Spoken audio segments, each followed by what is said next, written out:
Okay, so basically, when I finally got, I was having a really difficult time with step 4 with writing anything down. It was kind of mind blowing when they talk about everything. It seemed a little overwhelming. And so that kind of kept me frozen for moving forward. So my sponsor told me to, um, what is it that causes you to use? How about we start with writing those things down? And so I had a few that came to mind, maybe like 3 things that really were like reoccurring resentments that were enough to keep me angry.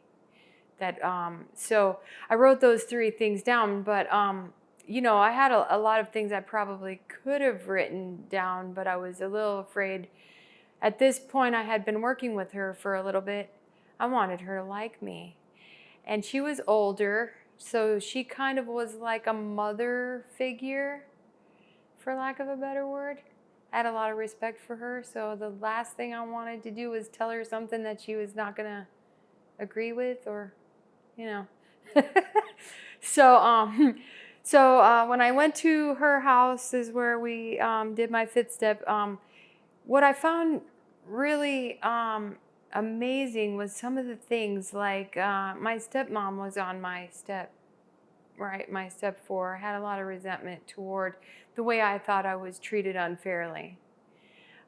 What she pointed out in this moment, because I could not find my part, which she was trying to help me see, what she pointed out in this moment was that how could she have been anything other given how I treated her?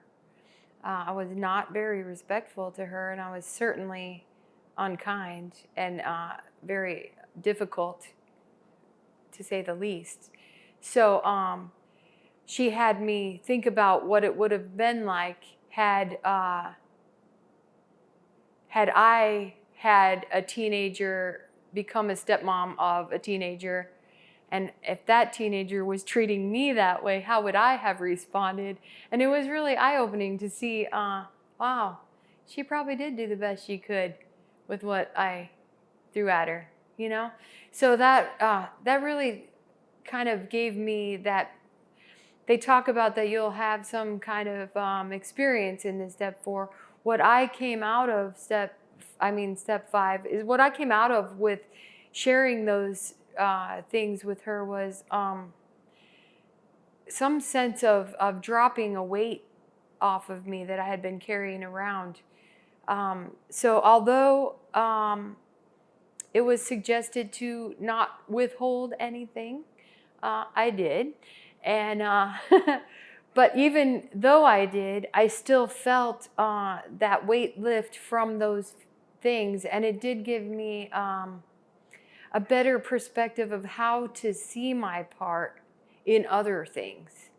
So I could then look at the ones I didn't share and kind of process where my part was. So it gave me the idea of how to do that, how to check myself on those things. Where was I to blame, right? So that was the freedom I experienced with 5. And I can tell you a good year, maybe even closer to 2 into my recovery, I started, I was helping others. I was just walking through the process they explained in the 12 steps and trying to live that manner of living. What I found was that about a year and a half or so later, I was feeling like I was not growing to I don't know, there's something missing maybe. So I actually picked someone else that I felt a little more comfortable to share some of the things I didn't share before with. And I went through my steps again with that individual just to see if I missed anything, because I did not want to return to, I didn't want take any chances on any falls, you know? So I thought, let me just go through this and really give it all this time. Because by now, I was less intimidated by the idea that I actually had something to share that maybe nobody's ever done. That was a lie, and all the things that your mind tells you why you can't move forward in this process. All those fears had, as I moved through the process and worked with others and started seeing like this is all a struggle for everyone. Everyone is intimidated by that step. Nobody wants to air their dirty laundry. Nobody wants to share that stuff. But at the end, the freedom you get from it is just absolutely worth walking through every ounce of that fear, right?